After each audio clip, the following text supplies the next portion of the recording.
It is October 2nd, 2024, and Israel is now reporting casualties after it decided it was going to launch what it referred to as a limited ground operation into Lebanon. In other words, a ground invasion.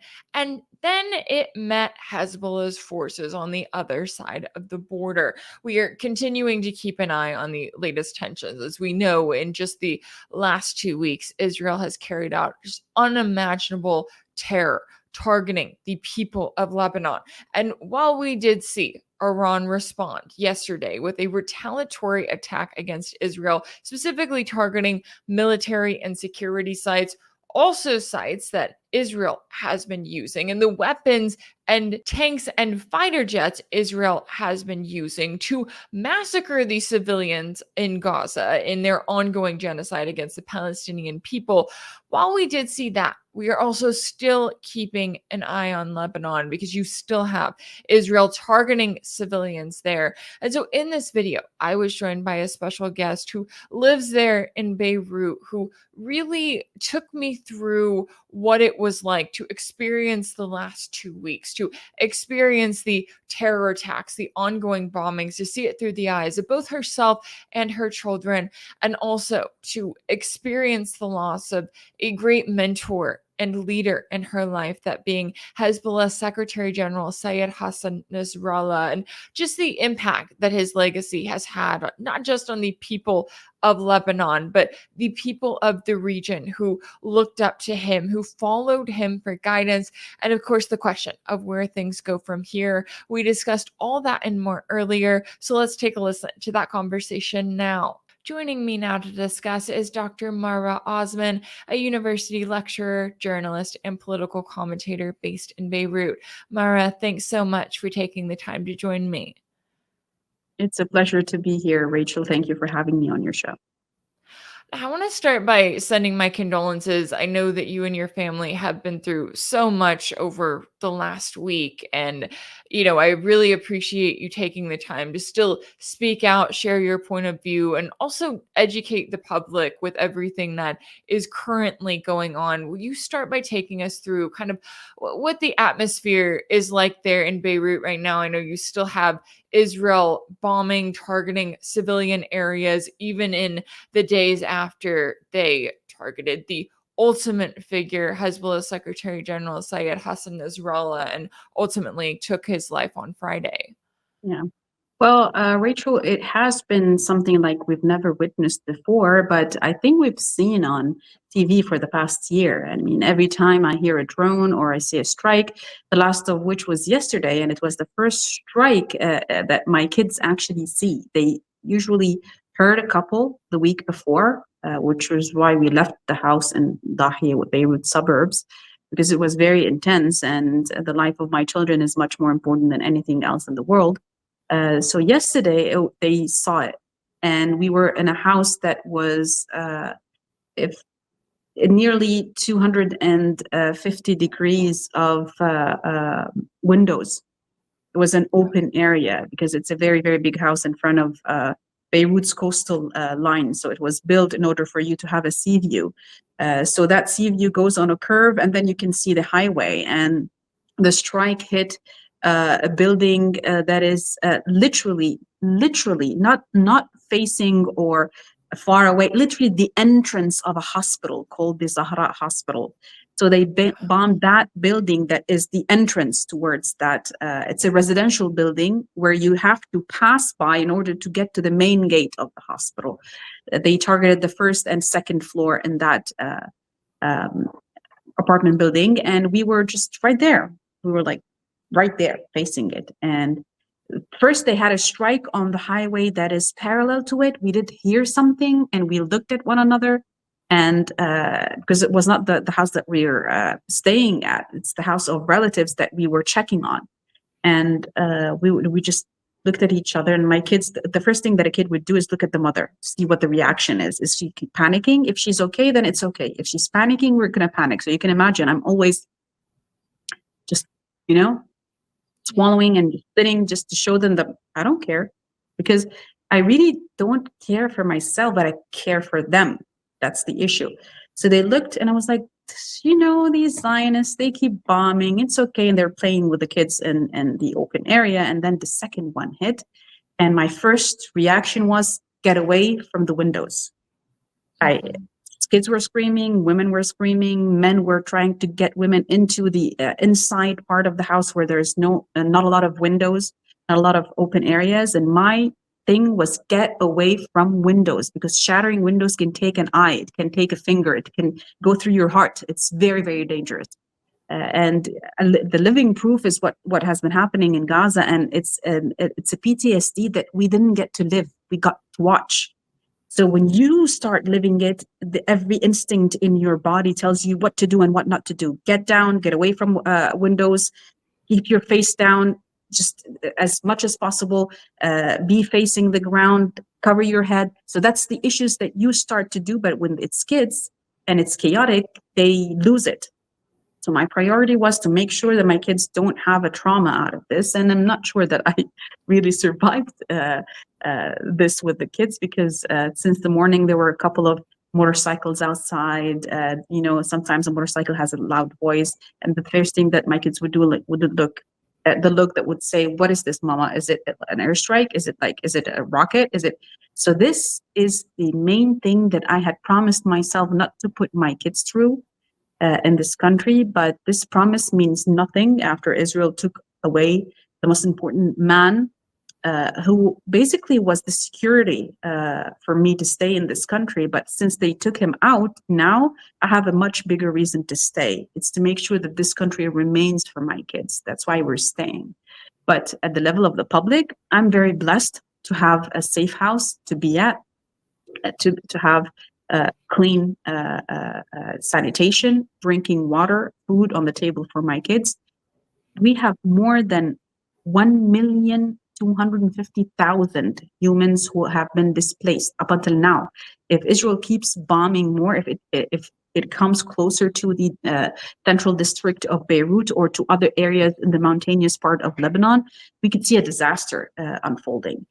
The issue is Israel has a superiority with its air force, but look at what's happening with the land force. We'll talk about it later, because today was a very, very dangerous day for the Israeli occupation forces. It was a very successful day for the resistance in Hezbollah. We'll talk in details later. But at the level of communities, the government was able to open up schools and theaters and event halls and whatnot for the displaced people, because a lot of people were able to rent. A lot of people cannot afford, because the government is not powerful enough to put a ceiling for the rents. The rents have gone through the roof in ways that you cannot even imagine in a country like Lebanon that is actually stricken with a financial crisis, where the average, after the financial crisis, the average rental for a house would be like, I don't know, 400, 500, 500, you would take an amazing house after the financial crisis. Now, if you want to take a house that is like 5 rooms, meaning like 3 bedrooms, a living room, and a dining room, before the war, you would have found something easily for $500, $500 per month. Now it is easily $2,000, $2,500 per month. And you can imagine that in Lebanon, you don't get paid. To get paid that sum of money, you have to be a very, very big surgeon or something, So people cannot make that amount of money. The only way that people are able to rent a furnished apartment for that amount is if they have someone living abroad, diaspora, sending them money. And that could stop at any moment. I mean, Zionist Israel has the capability to stop the Western Union financial system in Lebanon, to put a siege on us the same way it did on Gaza. So that's also risky. So you can imagine the fear that the people are living through. I'm fortunate enough that I have a safe house that is for one of my very close and admirable friends who is not in Lebanon. She even before this started, she called me at the beginning of this year and she said, look, I know Zionists, they're freaky, they are monsters, they can do anything. I'm leaving, I'm keeping the keys with you. I never had to use it. I had to use it this past week. I've been here for the past 6 days. And you can imagine the case in schools, in universities, where sanitation is low, where diseases will most probably come, especially if we're entering winter. Rain, water brings more diseases. because it's not going to be clean water, no food, not to mention the indignifying situation that people find themselves in. But astonishingly enough, Rachel, when you talk to the people, when you ask them, if you take a camera and go down to the central district of Beirut and start asking the people, aren't you tired? Don't you want to go back home? They would say, what are you talking about? They killed Sayyid Hassan. We want revenge. We will return. We have no doubt that we are going to return to our houses, but we want to return with our heads held high and victorious. And we will never accept to return as long as Gaza is still living the way that we are now living. We won't accept that. They keep saying that at least we are living without having bombs falling on us. Gaza has been having bombs falling on it for the past 12 months. So that doesn't mean that Israel might not escalate and start killing civilians en masse, because we did see last Monday and Tuesday the waves of attacks. There was 6 to 7 waves of attacks on southern Lebanon and the Bekaa Valley that within 1 week took more than 700 lives, civilians. According to the latest numbers by the Ministry of Health, by the Minister, Dr. Firas Al-Abyad, he said, and that's the numbers from yesterday, because I've been following it and putting it in my show. The latest numbers are 1,640 civilian martyrs since October 8, 2023, and more than 8,450 injured babies. The number among those, the number of kids and the number of women are very high relative to the number of men. I don't want to give numbers that I'm not sure of. I'm sure of the number of full death toll and the injured. So that's the case on the ground. Now, to talk about the residential areas, Zionist Israel did not carpet bomb Dahye, but it bombed Dahye in separate ways where it cut off the roads in Dahye. And when I say Dahye is the literal translation of the word Beirut suburbs, the suburbia, Dahya, suburbia. So it cut the roads that would get it together. It's not carpet bombed, but the level of bombing that happened in Bekaa and in South Lebanon in vast residential areas, I'm sure you've been watching the videos and the horrifying bombs that were falling, that took a lot of lives. At some point, 17, 18 members of the same family living under one roof, meaning the father, the mother, the children, their grandmother, the grandfather, the uncle, the aunt, coming together, especially if they are living in the south, they go to their relatives in the Bekaa, running away from the bombs. They go to the Bekaa. Israel went and bombed those families. Entire families were wiped out, just like what happened in Gaza. So that's what elevated the number of casualties of the past week. And don't forget that before that, on Tuesday and Wednesday, September 17 and 18, it was the horrific terrorist attack of the pagers and the walkie-talkies. So it started then. But we say, despite the fact that it started then and we had a large number of martyrs and we had more than 4,000 injured at that time, during a period of less than 24 hours, by the way, where people just in their offices, nurses, doctors, even Hezbollah elements who are office workers, not combatants on the front line, who were targeted, were in civilian areas, some of them in supermarkets, in farmers markets and whatnot, or in the streets. And one walkie-talkie was during a funeral of a man who died the day before. I'm sure you also watched that video. So that's the Israel that we're talking about. That's something that, seriously, if you go and find a script writer, he wouldn't dare go there, because he would get sued because of the level of evilish attempt at targeting civilian lives. So you had that on September 17 and 18. Imagine with me, had it not been for Hezbollah operatives to actually expose the pagers issue, the pagers rigged the explosives that Israel apparently had rigged at least a year before the Al-Aqsa flood operation and had sent to Lebanon. Had it not been for those operatives who actually exposed it, Israel wanted to keep it until the land invasion. So they wanted to have a land invasion. They wanted to have the first wave of bombardment, the second wave of bombardment, then start a land invasion, then start the pager and walkie-talkies attack. The hospitals would just say, we surrender, we don't have places anymore. People would it would be chaotic. Even if you're running away, there are people who are exploding in front of you.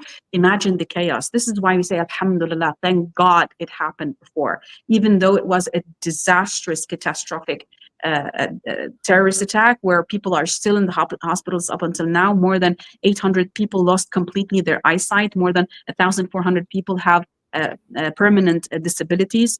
It's a disaster. But imagine if it happened during the wave of attack. This is what Yeah. Israel is, and people don't understand. And I'm telling this like a story. People might be listening to me, and they don't really fathom what was happening. Imagine with me, Rachel. I don't know which part of the U.S. you're living in, but imagine the busiest part of town, just one part of Mhm. town, not Lebanon, not 10,000 square kilometers, humans, more than 5,000 pagers at the same time. Imagine the busiest day in town. And what is something that everyone holds in their hands? I'm not going to say smartphone. Let's say it's a keychain, or let's say it's the remote control that you open your car with, right? Imagine everyone where you're. It's always in your hands, right? It's either in your hands or in the first pocket of your purse. And if you're a man, it's always right there on the side of your pants, right? So Mhm. imagine, Rachel, at a wide scale, in the busiest part of town where you are living, you have 5,000 humans simultaneously exploding. Yeah. Yeah. Wow. Now It is. imagine walking in the busiest mall in your city, Mhm. kids buying stuff, especially we were at the back to school week. We were in mid-September because in, schools in Lebanon, they start at the last week of September, the first week of October. So it was back to school week. You can imagine how busy people are trying to buy books, because in Lebanon, we don't get books in the library of school. You get a list and you go buy them yourself from libraries. You go buy the bags, you buy the goodies for the kids, which makes them happy to go back to school. You want to buy the costumes, you either go buy it from the school, or you have a list where you can go to certain shops and buy the costumes, because in Lebanon you're not allowed to go to school without a uniform. You have to be wearing a uniform or set school, and each school has a different uniform than the other school. It's a very open, different market than what Americans can imagine. But imagine all of this, and like walking in the mall, and even worse, hospitals, for the love of God, hospital Mhm. nurses, we still operate on pagers because this is the fastest way to get a doctor into a surgery room. Mhm. Imagine. Why is it so easy to make fun of us, beep beep, comedians, people trolling me because of the video that I'm pretty sure that you watched from RT, when the moment they told me about the issue. They don't understand our love for our leader. They mock us, but when missiles land at them, they pee their pants, and it's okay for them to cry. Never mind. I'm not going to be petty about it, but never mind. So imagine, Rachel, being in that environment and then having a wave of attacks. And you don't really get to understand what an airstrike is until you get through it. I lived through it in 1996. I was only 9 years old. It was the first time I've ever heard a bullet, because we didn't even live in Lebanon. Because in Lebanon, if you have a wedding, people will shoot. If you have a fight, people will shoot. It's like something part of the tradition. Mhm. But actual bombs, 1996, that was the scariest moment in my life as a child. Fast forward 2006, airstrikes. First time I hear real airstrikes.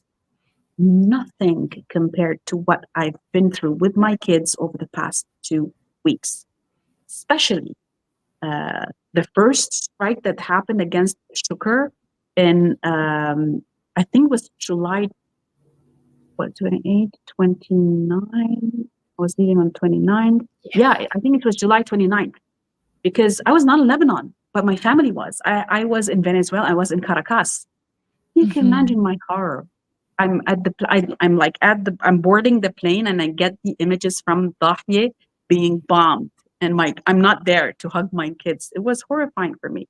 And then getting there, and then the assassination that happened on the third day of the terrorist attack of the Pagers. The Pagers happened September 17, 18.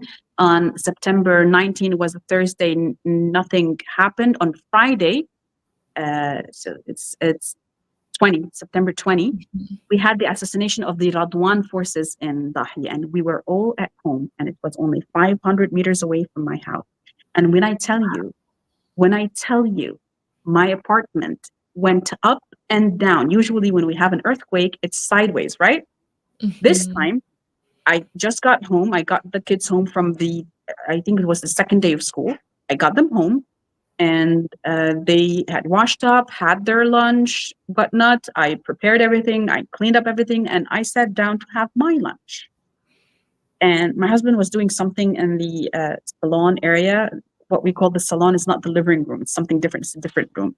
So it's a Mhm. more formal room.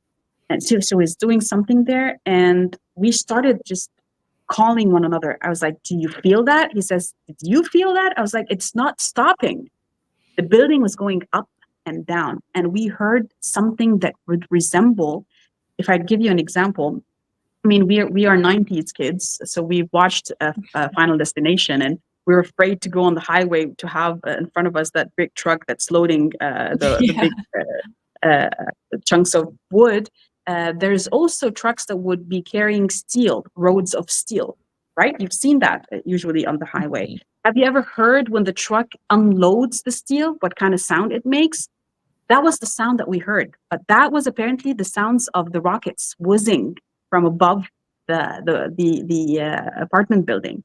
So it was the sound of the rockets, and then when it started hitting the wave underground, it approached our apartment, and we went up with the wave and down with it.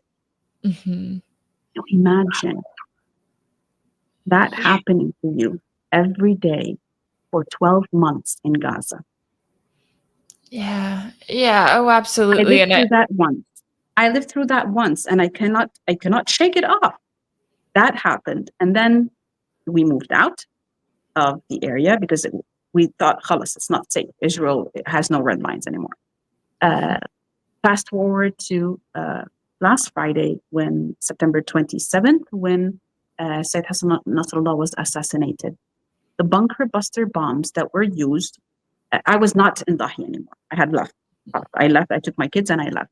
It's 10 kilometers away from where I am staying right now. 10 kilometers. It's a very long way, right? Yeah. Mhm. No. For bunker buster bombs, it's not. The greater area of Beirut felt it. And I mean, with a radius of more than 25 kilometers, felt it. Felt it. I was sitting on my bed writing my introduction for my show, and again, shaking, and Mhm. sounds like, and it's shaking, and it's unending. It went on for like 10, 12 seconds. It wouldn't end. And 10, 12 seconds of horror is too much.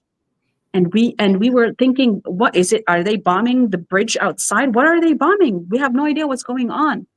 And it's just a matter of minutes. We got the first video of that, and people were still living in Dahiya. And I had some very important friends staying at one of the hotels that was near Dahiya. So I was panicking, trying to get to my friend. And I saw the footage, and the moment, Rachel, I saw the level of fire, the fireball, and the number of missiles that were struck, and then learning that it was 82 tons, Yeah. 82,000 pounds of US made bombs paid with your tax money, Rachel, you know, Yeah. given to Israel to drop on us. I had zero doubts that it was someone very, very important, or else why would Israel use this kind of bomb in this specific area, completely annihilate an entire block, 6 apartment buildings? Imagine in New York, one tower fell. Imagine if there are 4 towers. It was not a tower, it was a 12-story building. Each building was 12 stories, but it's 6 blocks down. Yeah.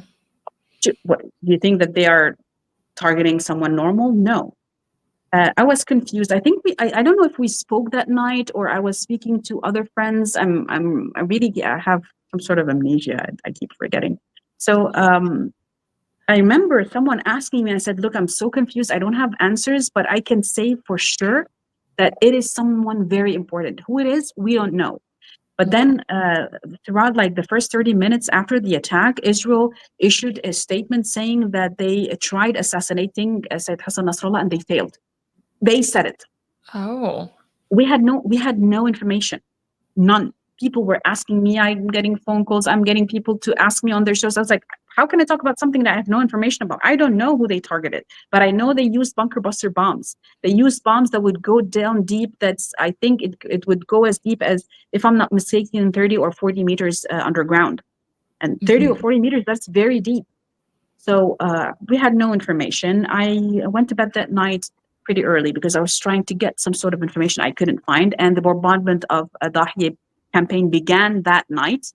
But I decided that I should just tawakkul. Tawakkul meaning I should throw all the burden on Allah subhanahu wa ta'ala, on my God, and He will give me the peace that I need. I should sleep. Tomorrow I have work, I have kids to tend to. Let's just do this. And I woke up on Saturday and everything was normal. And people were saying, no, it wasn't successful. There were no casualties, maybe a couple of casualties because there was a child and her mother and whatnot who were martyred. So it was a number of people who were still staying in the area that were martyred because of the attack.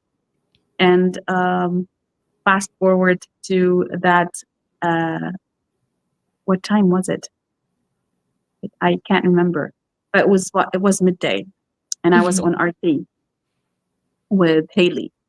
And we were just talking, and she asked me about the reports, and I explained how in 2006 there was from day one, multiple reports saying that Israel assassinated Hassan Nasrallah.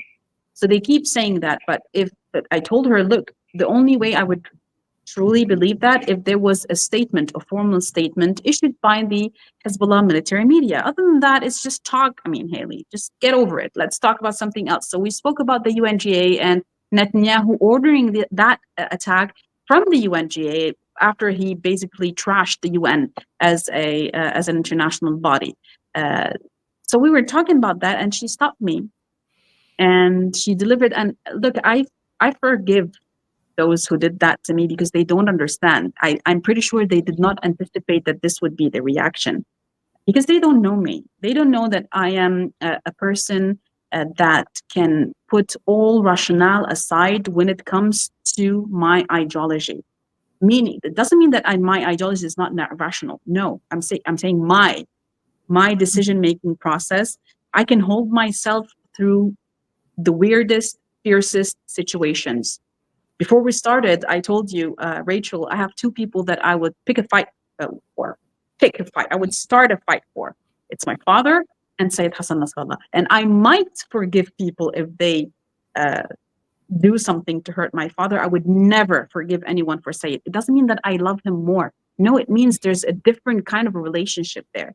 There's this mentor, idol, leader, commander, the person who teaches you ideology, religion, politics, geopolitics, strategy, how to stand in the face of tyrants and oppressors, how to be a pious Muslim, how to take good lessons from Karbala, how to take good lessons from Ramadan, how to not allow your anger to take over your decisions, how to be a proper mother, how to be a proper father, how to be a good wife, how to be a good husband.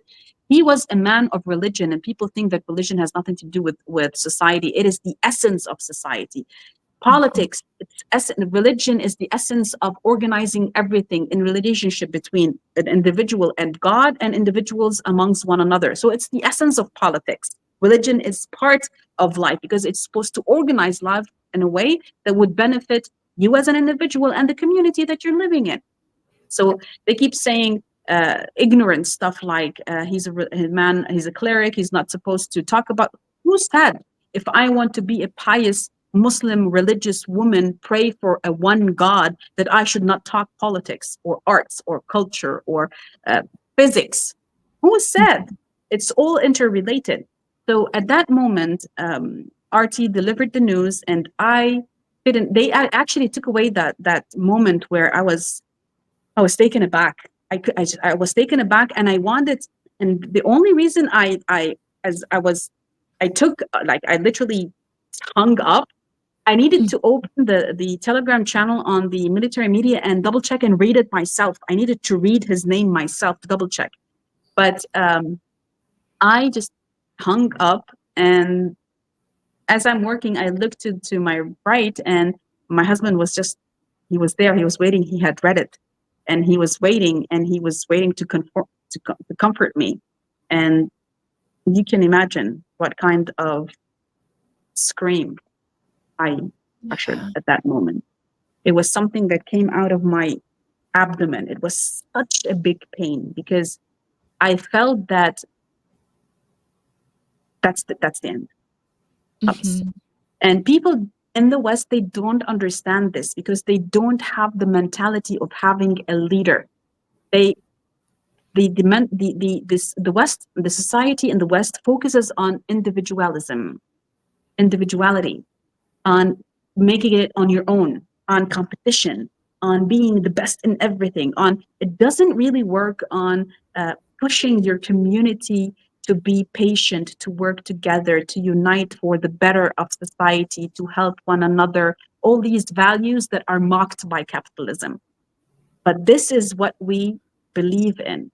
And this is what this man embodied for us growing up 32 years. I am 36 years old. I've lived 33 years of them watching and learning from that man. Can you imagine? Obviously, that moment was taken. It became a viral video. It then became a meme. It then became a GIF. And I couldn't be more proud of myself. I actually saved them all. I will be using them all accordingly, according to the right time and the right place. People think that they can mock me. They don't know what kind of crazy I am. I'm the kind of crazy that doesn't really care. I don't care how I look. If I cared, I wouldn't be wearing a hijab. I don't care how, uh, what kind of viral I go. As long as I am doing what I think I should be doing, is telling the narrative and the story of my people against colonialism, imperialism. Do you know, if I didn't live in this part of the world, I wouldn't have social media. I hate social media. I hate people. I am an introvert. I don't like going out. My comfort zone is a good book or a good series with my kids, playing some sort of a game, reading some sort of a story, doing something in my house. Never Mhm. going out, never seeing people. That's how I'm made.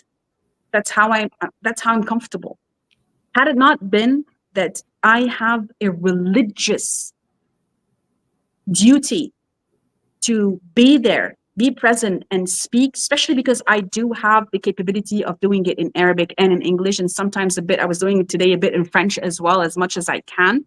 But it's because I have a duty, or else I wouldn't have social media. Social media is the most disgusting challenge in our lifetime. It is bringing societies apart, it's bringing families apart. But in times of war, it is the only tool to tell the truth. And that's why we keep being censored, we keep being blocked, we keep being suspended for some reason. I was being attacked and trolled by Zionists ever since that video was out. And I was kicked out twice by X for blocking them. Apparently, X thought that I was a bot because I'm blocking these people. I don't want to interact with them. So there you go. That's the level of censorship we're living in. I think I spoke a lot. I need to take a break and let you ask me a question. Good. No, I appreciate you telling your story and kind of sharing everything that you've gone through because I do think you have a really unique perspective. And I do genuinely believe that Syed Hassan Nasrallah is proud and has been proud of all of the work that you're doing on your end to truly open the eyes of people. Because you're right. I mean, speaking as an American, I don't know what it's like to have a mentor like that, right? To have someone outside of my family unit and my dad who I love very much, right? I don't know what it's like to have someone that I look up to as a mentor in so many different areas. I only know, we look up at our political leaders here in the US and we talk about, voting for the lesser of two evils. We know that nothing's going to change, but to have someone who you see who, not just for you, but as you were noting, for millions of people, they look up to him, they look at his legacy, and he gave them hope. He gave them a reason to And keep he showed fighting. them. You said something very important, Rachel, is that nothing's going to change even if you vote for the lesser evil. But here it changed from 18 years of occupation. And then they killed the first Secretary General of Hezbollah in 1992. Sayyid Hassan Nasrallah became the Secretary General. And from 1992 till 2000, that's just 8 years. It's not even 10 years. And he was able to liberate the land in those years. Can you imagine what kind of a success it is? Being under occupation for 18 years and someone comes along and for 9 years fights? brings out the best in people, liberates the land, liberates the detainees. I promise you, if I were to be alive during the times of the occupation, I would have been thrown in one of the detention centers, was probably the Khiyam detention center, because I would have cut off the head of one of the occupiers. I wouldn't accept an occupier to take my land, to kill my people, to take away my home, to incarcerate my family. Who are they? I would bite off their head, and I would most definitely be in a detention center. But can you imagine being Yeah. killed, being maimed, being thrown out of your land, and then this man comes and protects you, and then protects you again in 2006 and gives you major victory? Contracts were broken with the Israeli army after the 2006 war because of the rockets that Hezbollah were able to infiltrate the Merkava. Contracts of tanks that Israel was about to sell to Russia, Merkava tanks. Russia said, "Oh no, we can't buy that anymore." Hezbollah majorly made it into I don't know what a strainer. You know, we're not gonna be using that. So that's how much it was affecting the Israeli entity through its industry, especially the military industry. So you can imagine now how effective this loss is, how colossal this loss is, because over the past year, no one, and I mean no one, stood with Palestine had it not been for Lebanon to start on October 8th immediately opening a front, which allowed the Yemenis to say, hey, we're here. Iraqis say, hey, we're here. And others in the West Bank say, also, we are here. Opening up the minds of the youth to this kind of occupation and colonialism, and the butchery, the level of evil that they threw at Gaza, 362 square kilometers, nothing compared to the size of South Lebanon on its own. We don't want to talk about the Qa or Dahya or whatever, just South Lebanon. It's like the smallest chunk of South Lebanon. They've been doing this for the past 12 months against Gaza. No one. Who started it? Hassan Nasrallah. Who brought against Israel the axis of resistance? Said Hassan Nasrallah. Who stood in the face of the world and said, no negotiations, no stopping of war, no war activities on the southern border of Lebanon before a ceasefire happens in Gaza. Stop killing the people of Gaza. We will stop firing at you. I mean, it's easy. Stop killing people. That's it. Stop killing them. They didn't want to. They want to kill more.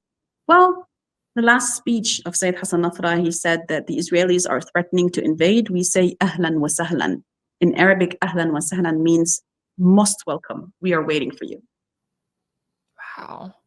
Yeah, and I think even just looking at, as you were laying it out there, I mean, I've had people ask me, why is Israel doing this to Lebanon right now? Why are they, targeting so many civilians? And I'm like, because they've been allowed to target the Palestinians for the last year, because no one has stopped them. And that kind of genocidal evil is not just for the Gaza Strip. But as awful and as terrible as it has been, you've watched Israel expand it further into the region. And I don't want to take too much more of your time here, but I do want to ask you about kind of where this goes from here, that this decision by Israel to assassinate Nasrallah, to do it in such a horrific fashion, right? It's not like they just saw him walking out in the street and they said, oh, here's our chance. No, like they went above and beyond with this attack. That decision, I know that, in the short term, Israel and the US as well, they acted as if Hezbollah was defeated, right? They said, look, we got this commander and that commander in the head. They act as if the group was just going to bow down and say, do whatever you want, Israel. But as you noted there, that's not how this works. That's not how it works when the previous commander was assassinated by Israel. Hezbollah came back, and they came back stronger. And I know that won't happen overnight, but it gives a reason for not just Hezbollah, but also many in the public to support the resistance, because they see the kind of evil that Israel is willing to unleash on their communities and on their civilians all around in the region. So how do you see things as they stand right now, as Hezbollah is currently fighting back against Israel? I know Israel has reported nearly a dozen casualties on their end, as I guess they're trying to pursue a ground invasion, although I know the reports have been back and forth, and I'm still curious as to the No, the logic. reports are for me, they were a bit surprising. I mean, there were showing muscle and flexing and saying, we're going to do this, we're going to do that. And the first tank that appeared its head, boom, it was attacked by Hezbollah. It started 7:30 a.m. this morning. And since then, I was reading the report before I just came on with you. It's being reported that 30 soldiers were killed today, just today, by Hezbollah, either by targeting their tanks when they infiltrated into southern Lebanon, or by targeting them with Burkan. Because I actually put one of the videos on my Telegram channel and on my X. The Burkan is a very, very destructive missile, and when sent towards a standstill target, it destroys it. You could see that in the video. It was tanks, it was soldiers, and it destroys it. I think this is what's giving credibility to the resistance, because over the past year, they have been only targeting non-civilian areas, military facilities, military industrial complex, infrastructure for the military, the eyes and ears of the military comprised of technology, especially the balloons and the cameras and whatnot. And lately, even attacking the Mossad after the Mossad decided to kill the commander, who's equally to Yossi Sarel in position. So that's why Hezbollah retaliated at the Mossad Amman building. And you saw also yesterday Iran's attack. It leveled to the ground one of the military airports where usually F-16s and F-35s take off to bomb Gaza and Lebanon. They carpet bombed it. You think that Iran wasn't able to just move slightly those weapons and kill, at least with the number of missiles that they sent, at least kill 2,000 settlers? They can. It's a decision not to. It's a decision to tell the world we are targeting the military power of the occupation, and the occupation is blind. They see nothing but their own ego, and they keep killing civilians.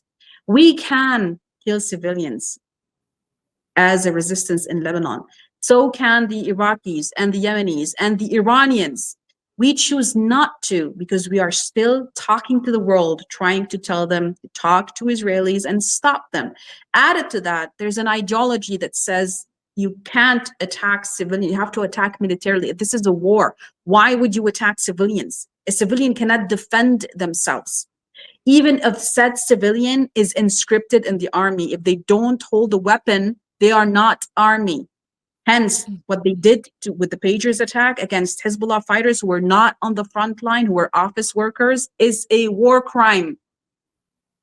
They don't understand that. We're going to keep sticking to our ideology no matter what happens, because this is who we are, and we have a belief in the hereafter, the same way that we believe in this life, in doing good before doing bad in this life. If they don't want to understand it, let them come. We want them to come.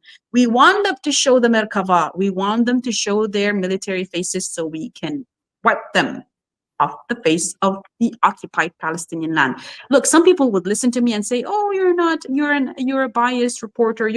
Babes, I'm not a reporter. I'm a broadcaster. I have two shows, one a magazine, one political. And the only reason Press TV approached me to begin with is because I'm a crazy woman, and they want a crazy woman on their show.